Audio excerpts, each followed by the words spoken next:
अस्सलामु अलैकुम वरहमतुल्लाहि वबरकातुहू।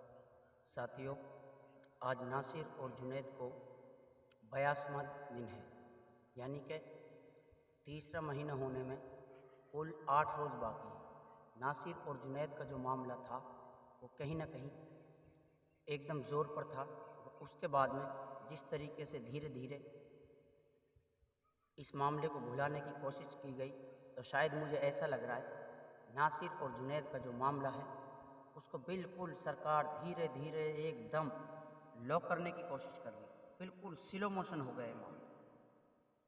अब आप खुद देख लीजिए जिस तरीके से सरकार ने कहीं ना कहीं मोनू मानेसर का क्लियर नाम निकाल दिया है, और उस गुंडे, उस आतंकवादी का नाम निकालने के बाद सरकार बिल्कुल इस मसले को ख़त्म करने की कोशिश कर रही है।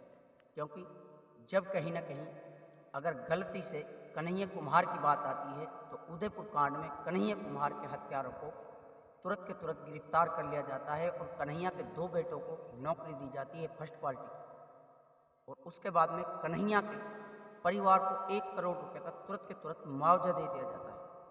और जब नासिर और जुनैद की बात आती है तो नासिर और जुनैद के परिवार को नगर पालिका के अंदर बड़ी रोड़ मचाने के बाद, चीखने के बाद, चिल्लाने के बाद नगर पालिका में वोट डाल के प्रस्ताव पास किया जाता है, उसका भी विरोध पैदा होता है। तो दोस्तों, ये कहीं ना कहीं सरकार के अंदर एक दोगलापन महसूस होता है, जिसलिए राजस्थान सरकार को हम ख़ास तौर से वोट करते आए हैं। क्योंकि हम किसी विधायक को वोट नहीं करते, हम तो कांग्रेस सरकार को वोट करते हैं। मुसलमान जो हिंदुस्तान का वोट देता है वो कांग्रेस सरकार को वोट देता है, और नाम पे वोट देता है, किसी विधायक को वोट नहीं देता, वो सिर्फ टिकट को वोट देता है। जब इतनी मेहनत और कोशिश करने के बाद में जिस पार्टी को हमेशा मुसलमानों ने अपना समझा, तो आप अंदाज़ा लगा लीजिए उसी पार्टी ने नासिर और जुनैद, कन्हैया कुमार दोनों के अंदर कितना इंटरफेयर कर दिया है। आप हिसाब लगा सकते हैं इस चीज़ से। यानी कि खुलेआम कांग्रेस के अंदर प्यार से मद्दू के कंधे के कंधा लगा के प्यार से बैठाकर, यानी कि धीरे धीरे मुसलमानों को इस तरीके से टारगेट किया जाता है। आज कांग्रेस बात करती है कि कन्हैया का मामला आतंकवादी था, नासिर और जुनैद का मामला आतंकवादी नहीं है। क्या हिंदू संगठन के बजरंग दल के आतंकवादी नहीं हो सकते?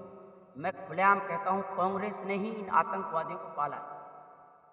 जो बजरंग दल को पाला है, कांग्रेस ने ही इनको टुकड़ा गेरा है, और ये धीरे धीरे खाते खाते मोटे और तरोताज़ा हो गए। जब ये तरोताज़ा हो गए तो ये लोग एकदम से हमको टारगेट करना शुरू कर दिया। अब कांग्रेस बात करती है कर्नाटक के चुनाव के अंदर कि अगर कर्नाटक में कांग्रेस की सरकार आई तो हम बजरंग दल को बैन कर देंगे। तुम बैन क्या घंटा कर दोगे बैन? तुम लोगों ने जब पहले ही ये धंधा बना लिया, हिंदू मुसलमान करने के लिए तुम लोगों ने ये संगठन बनवा दी, और आज तुम बात करते हो बैन करने की। मैं तो हिंदुस्तान के मुसलमानों से कहना चाहता हूँ कांग्रेस का ही बायकॉट करो, खुल के कांग्रेस का बायकॉट करना चाहिए इस सरकार को। क्योंकि इसी सरकार ने हमेशा से हमारे साथ में धोखा किया है, और यही वो सरकार है जो हमेशा से धीरे धीरे कंधे से कंधा लगा के ये टारगेट करती है। आज नासिर जुनैद को 3 महीने से ज़्यादा, 3 महीने के करीब होने जा रहा है, अभी तक इंसाफ नहीं मिला हो, और इंसाफ मिलेगा भी कैसे? भुलाने की कोशिश कर रहे हैं। अगर मोनू मानेसर का नाम नहीं निकला है तो सरकार उसका नाम हमें फाइल के अंदर दिखाए, पुलिस थाना गोपालगढ़ उस फाइल को हमें दिखाए कि इस फाइल के अंदर मोनू मानेसर का नाम क्लियर है। वरना मैं सबसे कहना चाहता हूँ, पूरी मेवात के नहीं पूरे हिंदुस्तान के मुसलमानों से कहना चाहता हूँ, मोनू मानेसर का नाम इन लोगों ने निकाल दिया है। और रही बात इस चीज़ की, जिस तरीके से ये पुलिस हमें पकड़ने के लिए तो खट्टा जाती है, मेवात के अंदर 5-5 हज़ार जवान, 5500 जवान मेवात के अंदर ओलेक्स, ब्लैक मेली, 420 करने वालों को पकड़ने के लिए भेजे जा रहे हैं, जो इतना बड़ा क्राइम नहीं है। और जो क्राइम है जिंदे मानस जला देना, पेट्रोल छिड़क देना, गला घोट के मार देना, और सीट बेल्ट लगा के लोहारू के जंगल के अंदर 2 आदमी को जिंदा जला देना, उसके लिए पुलिस नहीं है सरकार के पास में।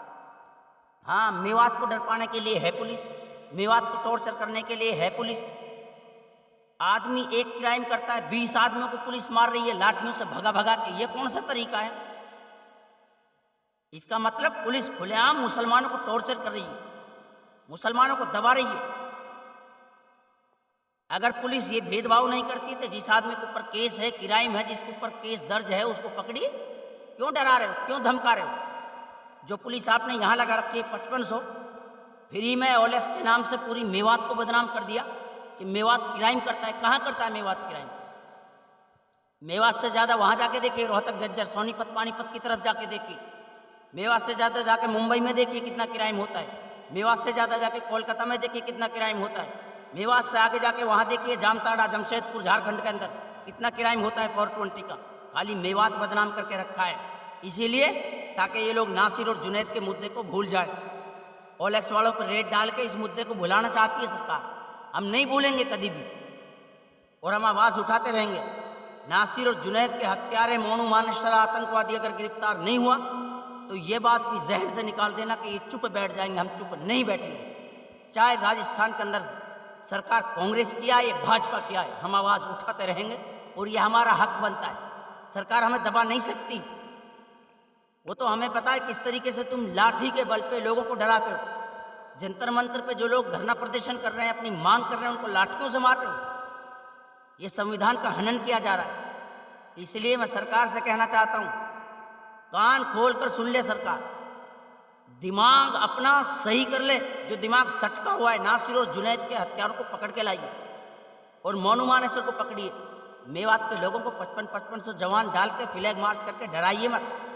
ये तमाम मेवात के नौजवान सारे के सारे और जितने MP MLA हैं सारे जनता के साथ में। तो इसलिए मैं कह रहा हूँ, नासिर और जुनैद के हत्यारों को गिरफ्तार करना पड़ेगा आपको, हर हालत में करना पड़ेगा। Justice for Nasir Junaid.